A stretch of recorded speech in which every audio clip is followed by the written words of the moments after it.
नमस्कार प्यारे साथियों, कैसे हैं आप लोग? उम्मीद करते हैं बढ़िया होंगे। आप लोगों की तैयारी बढ़िया से चल रही होगी।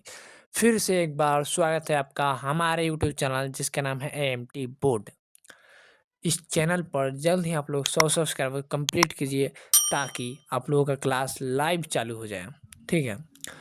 आज की क्लास में हम लोग पढ़ेंगे top VVI subjective and objective प्रश्न को, जो कि हिस्ट्री का चैप्टर नंबर 2 है, साम्यवाद एवं समाजवाद, जो कि बोर्ड परीक्षा में आने वाला है। हमारे इस चैनल पर नए हैं तो चैनल को सब्सक्राइब कीजिए और लाइक कीजिए और क्लास को शेयर कीजिए, अधिक से अधिक क्लास को शेयर कीजिए। तो चलिए क्लास को शुरू करते हैं। आज की क्लास में हम लोग देखेंगे अध्याय 2 समाजवाद एवं साम्यवाद, टॉप वीवीआई ऑब्जेक्टिव प्रश्न एंड सब्जेक्टिव प्रश्न, जो कि हिस्ट्री का चैप्टर नंबर 2 है। जो कि top VVI objective and subjective प्रश्न को हम लोग देखने वाले हैं। हमारे इस चैनल पर नए हैं तो चैनल को सब्सक्राइब कीजिए और लाइक कीजिए और क्लास को शेयर कीजिए, अधिक से अधिक अपनी क्लास को शेयर कीजिए। आप लोगों से रिक्वेस्ट है कि 100 सब्सक्राइबर कंप्लीट कीजिए ताकि आपका लाइव क्लास चल पाए।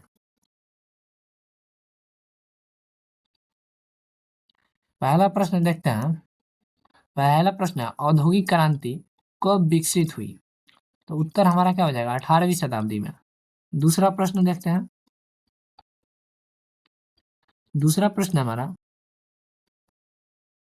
कुटीर उद्योग किसे कहते हैं? कुटीर उद्योग किसे कहते हैं? तो लिखेंगे आंसर, आप लोग नोटबुक में नोट कर लीजिएगा, ठीक है, और याद भी कर लीजिएगा। अब क्लास को 2 बार 3 बार देखिएगा ना तो ऑटोमेटिक याद हो जाएगा, ठीक है। चलिए देखते हैं। उत्तर लिखेंगे, कुटीर उद्योग किसे कहते हैं? तो ऐसे उद्योग जिसमें 15 से 20 मजदूर कार्य करते हैं, उसे क्या है? कुटीर उद्योग या लघु उद्योग। लघु मतलब क्या होता है? छोटा उद्योग, मतलब कि जैसे टोकरी बीनने वाला काम क्या है? टोकरी बुनना, मिट्टी के बर्तन बनाना, मूर्तियां बनाना, ये सब क्या है? अगरबत्ती बनाना, ये सब छोटे मोटे उद्योग हैं। जैसे कि किसी घर में फैक्ट्री, मतलब छोटे मोटे टोकरियां बनती है, ठीक है, उसे हम लोग क्या कहते हैं? लघु उद्योग या कुटीर उद्योग कहते हैं। चलिए अगला प्रश्न देखते हैं। अगला प्रश्न हमारा 3 नंबर है, कार्ल मार्क्स का जन्म कब और कहाँ हुआ था? कार्ल मार्क्स का जन्म कब और कहाँ हुआ था? तो लिखेगा उत्तर में, कार्ल मार्क्स का जन्म 5 मई 1818 ईस्वी को जर्मनी में राइन प्रांत के टिगर नगर में एक यहूदी परिवार में हुआ था। कार्ल मार्क्स का जन्म 5 मई 1818 ईस्वी में को जन्म सॉरी जर्मनी में राइन प्रांत के टिगर नगर में एक यहूदी परिवार में जन्म हुआ था, ठीक है। अगला प्रश्न देखेंगे। अगला प्रश्न हमारा है, पूंजीवाद क्या है? पूंजीवाद क्या है? तो उद्योग एवं धंधों पर किसी निजी व्यक्ति का अधिकार होता है, उससे जो भी मुनाफा होता है वह अपने ऊपर खर्च करता है, उसे हम क्या पूंजीवाद कहते हैं। जैसे मान लीजिए हमने एक दुकान खोला, उद्योग मतलब कोई कंपनी खोला या दुकान खोला, धंधे उसे कहते हैं। धंधों पर किसी निजी मतलब मेरा अधिकार है, उस दुकान पर क्या है? मेरा अधिकार। उस दुकान से जो भी मेरा मुनाफा होगा वो अपने ऊपर हम खर्च करेंगे, ठीक है, तो उसे हम लोग क्या कहते हैं? पूंजीवाद कहते हैं। उसे हम लोग पूंजीवाद कहते हैं। चलिए तो अगला प्रश्न देखते हैं। अगला प्रश्न है 5 नंबर, प्रत्येक को उसकी क्षमता के अनुसार तथा प्रत्येक को उसके कार्य के अनुसार का नारा किसने दिया था? देखिए मोस्ट इंपॉर्टेंट है ये वीवीआई। वीवीआई प्रश्न है, ठीक है, मोस्ट वीवीआई प्रश्न है, ठीक है। आप लोग इसको याद कर लीजिएगा। इसका आंसर क्या हो जाएगा? सेंट साइमन ने दिया था, ठीक है। सेंट साइमन, प्रत्येक को उसकी क्षमता के अनुसार तथा प्रत्येक को उसके कार्य के अनुसार का नारा किसने दिया था? तो सेंट साइमन ने। सेंट साइमन ने नारा दिया था, ठीक है। चलिए अगला प्रश्न देखते हैं, 6 नंबर।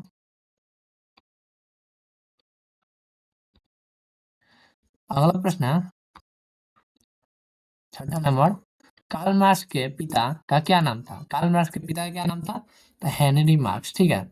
आप लोग इस क्लास को 2 बार 3 बार देखेंगे, ऑटोमेटिक सब्जेक्टिव एंड ऑब्जेक्टिव प्रश्न आपको याद हो जाएगा ना। और क्लास को लाइक कीजिए, ठीक है, लाइक कीजिए फटाफट और शेयर भी कीजिए। हमारे इस चैनल पर नए हैं तो चैनल सब्सक्राइब करके नए परिवार के रूप में जुड़िए। चलिए अगला प्रश्न देते हैं 7 नंबर, आधुनिक समाजवाद का जनक किसे कहा जाता है? आधुनिक समाजवाद का जनक किसे कहा जाता है? तो उत्तर लिखेंगे हम लोग। उत्तर, समाजवादी घोषणा पत्र को कार्ल मार्क्स कहते हैं। ठीक है, समाजवादी घोषणा पत्र को कार्ल मार्क्स, ठीक है, उसे हम आधुनिक समाजवाद कहते हैं। चलिए अगला प्रश्न देखते हैं, 8 नंबर। 8 नंबर प्रश्न हमारा है, समाजवादी घोषणा पत्र कब प्रकाशित हुआ? समाजवादी घोषणा पत्र कब प्रकाशित हुआ? तो 1848 ईस्वी में। 1848 ईस्वी में। 9वां नंबर प्रश्न देखते हैं, समाजवादी घोषणा पत्र किसने प्रकाशित किया? तो कार्ल मार्क्स और एंगल्स ने। ठीक है, समाजवादी घोषणा पत्र किसने प्रकाशित किया? तो कार्ल मार्क्स और एंगल्स ने किया था। ठीक है, अगला प्रश्न देखते हैं। अगला प्रश्न हमारा है 10 नंबर, जो कि मोस्ट विवेक प्रश्न है। इस प्रश्न में दो प्रश्न है। ठीक है, दास कैपिटल पुस्तक किसने लिखी थी और कब लिखी थी? ठीक है, तो कार्ल मार्क्स ने लिखी थी। कार्ल मार्क्स ने लिखी थी 1867 ईस्वी में। ठीक है, 1867 ईस्वी में कार्ल मार्क्स ने लिखा था। ठीक है, अगला प्रश्न देखते हैं। अगला प्रश्न 11 नंबर, समाजवादी की बाइबिल किसे कहा जाता है? समाजवादियों का बाइबिल किसे कहा जाता है? तो उत्तर हमारा क्या हो जाएगा? उत्तर हमारा हो जाएगा दास कैपिटल को। दास कैपिटल को कहा जाता है। अगला प्रश्न देखते हैं। अगला प्रश्न सब्जेक्टिव प्रश्न है, जो कि मस्ट विवेक है, 5 नंबर में पूछा जाता है। ठीक है, लिखना है, कार्ल मार्क्स के सिद्धांत के बारे में बताना है। ठीक है, कार्ल मार्क्स के सिद्धांत के बारे में बताना है। कार्ल मार्क्स के निम्नलिखित सिद्धांत हैं। कार्ल मार्क्स के निम्नलिखित सिद्धांत हैं। पहला सिद्धांत है देवदात्मक भौतिकवाद का सिद्धांत, और दूसरा है वर्ग संघर्ष का सिद्धांत। तीसरा इतिहास की भौतिकवादी व्याख्या, मूल्य एवं अतिरिक्त मूल्य की सिद्धांत, और 5वां है राज्यहीन वर्गहीन समाज की स्थापना। ठीक है, चलिए तो अगला प्रश्न देखते हैं। 13 नंबर प्रश्न है हमारा।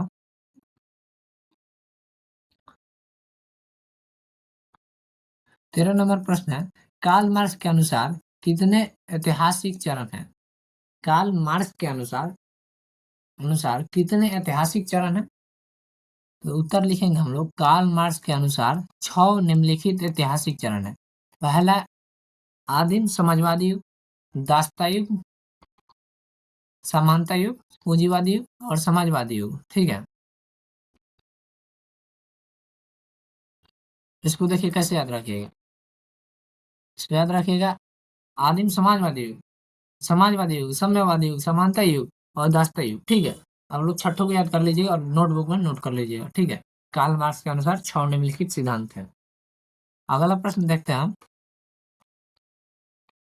अगला प्रश्न देखते हैं।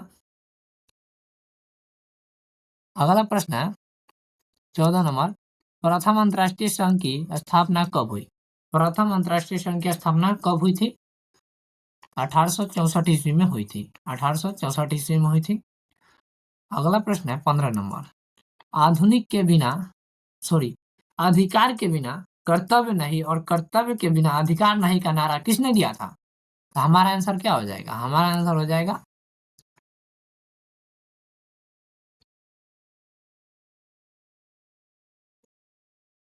कार्ल मार्क्स ने। ठीक है, कार्ल मार्क्स ने दिया था। चलिए अगला प्रश्न देखते हैं। अगला प्रश्न है 16 नंबर, अधिकार के बिना कर्तव्य नहीं और कर्तव्य के बिना अधिकार नहीं का नारा किस संघ में दिया गया था? किस संघ में दिया गया था? ठीक है, तो प्रथम, इसका उत्तर क्या हो जाएगा? प्रथम अंतर्राष्ट्रीय संघ में। ठीक है, और दूसरा प्रश्न है, द्वितीय अंतर्राष्ट्रीय संघ का सम्मेलन कब हुआ? हमारा आंसर क्या हो जाएगा? 14 जुलाई 1889 ईस्वी में पेरिस में हुआ था। ठीक है, पेरिस में हुआ था।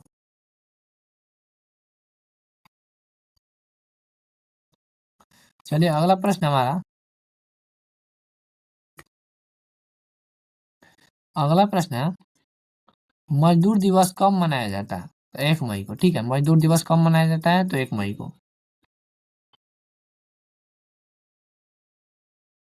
अगला प्रश्न है, बोल्शेविक क्रांति कब हुई थी? बोल्शेविक क्रांति कब हुई थी? तो उत्तर लिखेंगे नवंबर 1917 ईस्वी को। 20 नंबर प्रश्न है, सर्वहारा वर्ग किसे कहते हैं?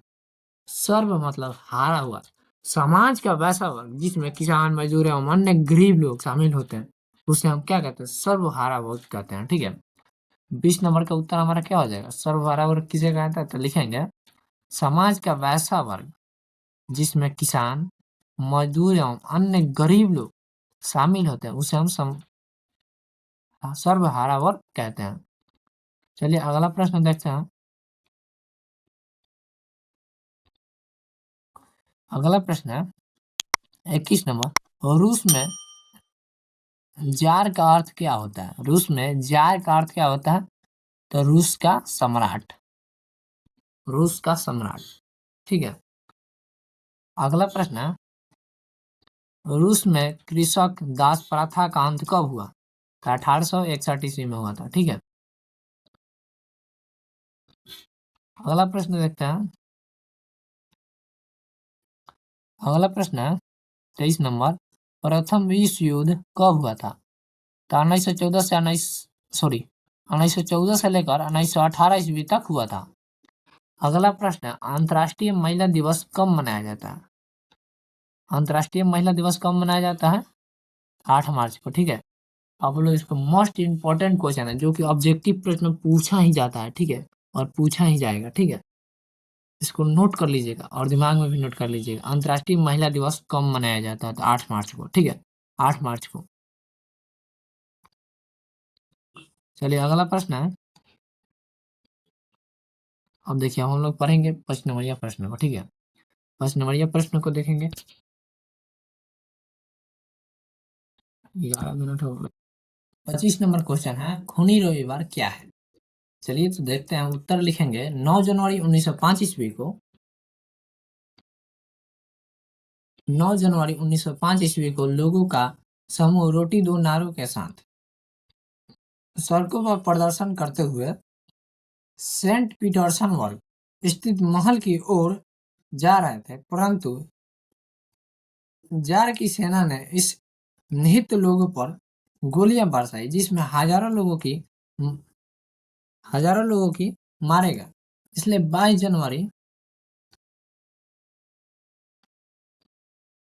जनवरी पुराने रूसी कैलेंडर के अनुसार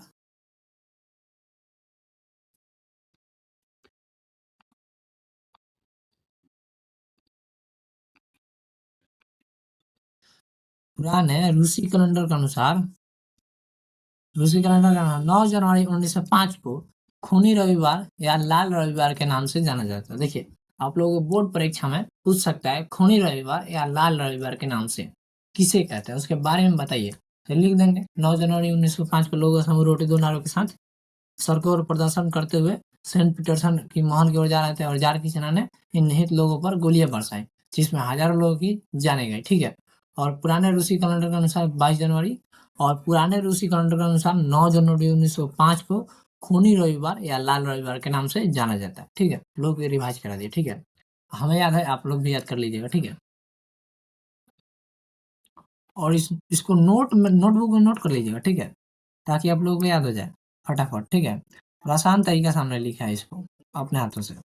चलिए तो अगला प्रश्न देखते हैं 26 नंबर, अक्टूबर वर्ग किसे कहते हैं? देखिए अक्टूबर वर्ग किसे कहते हैं, या नवंबर भी पूछ सकता है। ठीक है, तो अक्टूबर पूछे या नवंबर पूछे, तो लिखेंगे आंसर 7 नवंबर 1917 ईस्वी को बोल्शेविक ने पेट्रोग्राड के रेलवे स्टेशन, बैंक, डाकघर, रेल, टेलीफोन केंद्र, कचहरी तथा अन्य सरकारी भवनों पर अधिकार कर लिया।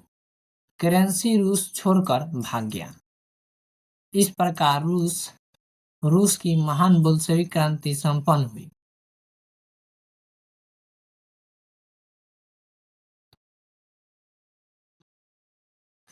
इससे क्या हुई? महान बोल्शेविक क्रांति संपन्न हुई। यह घटना पुराने रूसी कैलेंडर के अनुसार 25 अक्टूबर 1917 को घटित हुई थी, इसलिए इसे अक्टूबर की क्रांति के नाम से जाना जाता है। ठीक है, तो अक्टूबर क्रांति क्या होता है या नवंबर पूछ सकता है, ठीक है। दोनों प्रश्न पूछे या कोई पूछे तो आपको आंसर लिख देना है यही वाला, ठीक है। चलिए तो अगला प्रश्न देखते हैं। अगला प्रश्न है, नई आर्थिक नीति मार्क्सवादी सिद्धांतों के साथ समझौता था कैसे? एनईपी, ठीक है। एनईपी की नई आर्थिक नीति, ठीक है। तो लिखेंगे उत्तर में लिखेंगे आप लेनिन एक, ठीक है। इसको छोड़ दीजिए, अथवा में लिखे हैं उसको याद कर लीजिएगा, ठीक है। इसको छोड़ दीजिएगा, ठीक है। अथवा वाला जो है वो बढ़िया है, ठीक है। अब अथवा वाला लिखेगा, ठीक है। जैसे ये वाला लिखे हैं, इसको लिखिएगा, ठीक है। लेनिन ने 1921 ईस्वी में 1921 ईस्वी में एक नीति को घोषणा की जिसमें मार्क्सवादी जिस सॉरी मार्क्सवादी मूल्यों से कुछ हद तक समझौता करना पड़ा। नई आर्थिक नीति में निम्नलिखित बातों कही गई, ठीक है।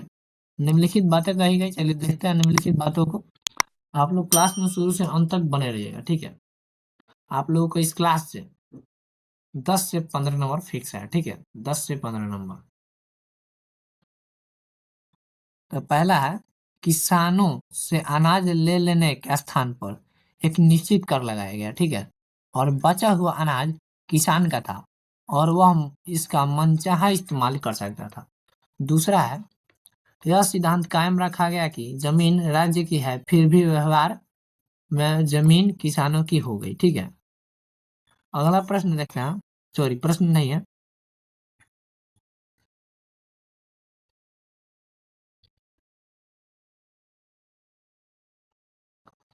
उसी में कहा उसी में कहा 20 से कम कर्मचारियों वाले उद्योग को व्यक्तिगत रूप से चलाने का अधिकार मिल गया। मतलब छोट मोट उद्योग जैसे लघु उद्योग, कुटीर उद्योग, ये सब का अधिकार मिल गया उद्योग चलाने के लिए, ठीक है। अगला प्रश्न है, अगला प्रश्न है सॉरी प्रश्न नहीं है, उसी में का है चौथा नंबर, विदेशी पूंजी भी सीमित तौर पर आमंत्रित की गई। और पांचवा नंबर में लिखेंगे व्यक्तिगत संपत्ति और जीवन की बीमा भी राजकीय एजेंसी द्वारा शुरू किया गया। और छठा नंबर में लिखेंगे विभिन्न स्तरों पर बैंक खोलेंगे, ठीक है। अगला प्रश्न है हमारा 28 नंबर, जो कि मोस्ट वीवीआईपी प्रश्न है। इसमें दो प्रश्न छुपा हुआ है, ठीक है। पहला है, क्रांति से पूर्व रूसी किसानों की स्थिति कैसी है, ठीक है। इसको याद कर लीजिएगा ना, तो इसके दो प्रश्न और याद कर लेंगे, इसी प्रश्न का आंसर है, ठीक है। लिखेंगे आंसर, रूस में जनसंख्या का बहुसंख्यक भाग कृषक ही थे, परंतु उनकी स्थिति अत्यंत दयनीय थी। उनके खेत बहुत छोटे छोटे थे जिन पर वे पुराने ढंग से खेती करते थे। उनके पास पूंजी की भी अभाव थी अभाव था तथा करों के बोझ से दबे हुए थे।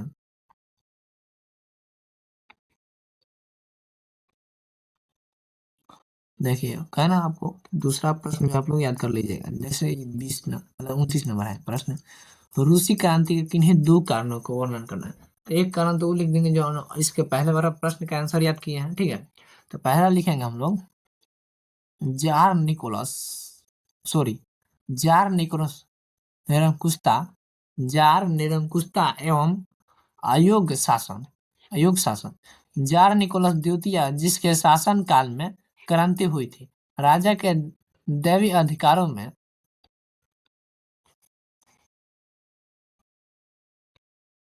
दैवीय अधिकारों में विश्वास रखता था। उससे आम लोगों की सुख दुख की कतई चिंता नहीं थी, ठीक है।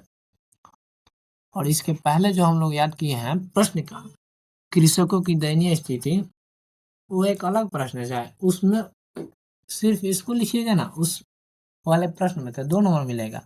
और इसमें जो पूछा है कि उसका वर्णन कीजिए, तो इसमें 5 नंबर मिलेगा। ये दोनों याद कर लेंगे। तो कृषकों की दयनीय स्थिति लिखेंगे, रूस में जनसंख्या का बहुसंख्यक भाग कृषक ही थे, परंतु उनकी स्थिति अत्यंत दयनीय थी परंतु उनकी स्थिति अत्यंत दयनीय थी। उनके खेत बहुत छोटे छोटे थे जिन पर वे पुराने ढंग से खेती करते थे। उसके पास पूंजी का भी अभाव था तथा करों के बोझ से वे दबे हुए थे। चलिए तो अगला प्रश्न देखते हैं 30 नंबर। अगला प्रश्न है, रूसीकरण की नीति क्रांति हेतु कहाँ तक उत्तरदायी थी? तो लिखेंगे उत्तर, सोवियत संघ रूस विभिन्न अंतरराष्ट्रीयताओं का देश था। यहाँ मुख्यतः स्लाव जाति के लोग रहते थे। तो इसके अतिरिक्त फिन, पोल, जर्मनी, यहूदी आदि अन्य जातियों के लोग भी थे। ये भिन्न भिन्न भाषा बोलते थे तथा इनका रस्म रिवाज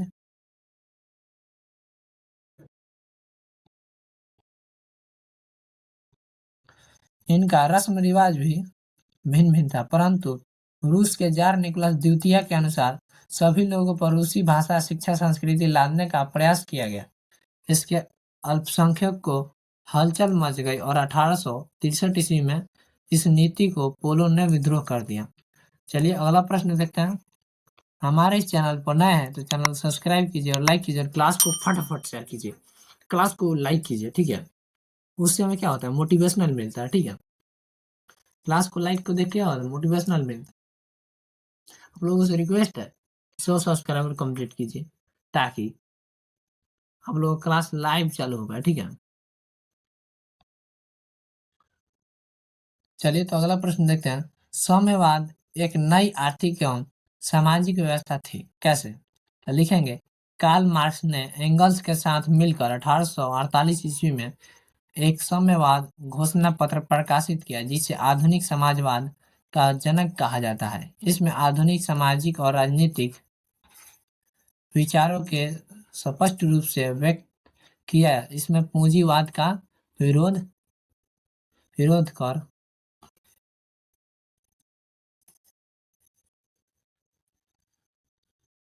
विरोध कर वर्गहीन समाज की स्थापना में महत्वपूर्ण योगदान दिया। चलिए 32 नंबर प्रश्न देखते हैं, ठीक है।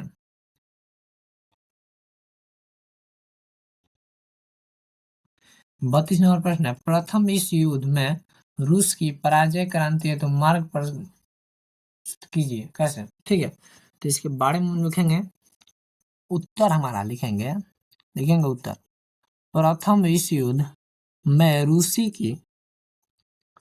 रूस की पराजय रूस क्रांति का तत्कालीन कारण बना, क्योंकि युद्ध के मध्य जार द्वितीय सेनापति का काम अपने हाथों में लेने के कारण जरीना और उसके तथाकथियों राजपुतनियों और जैसे जैसे व्यक्ति को सदैव करने का मौका मिला।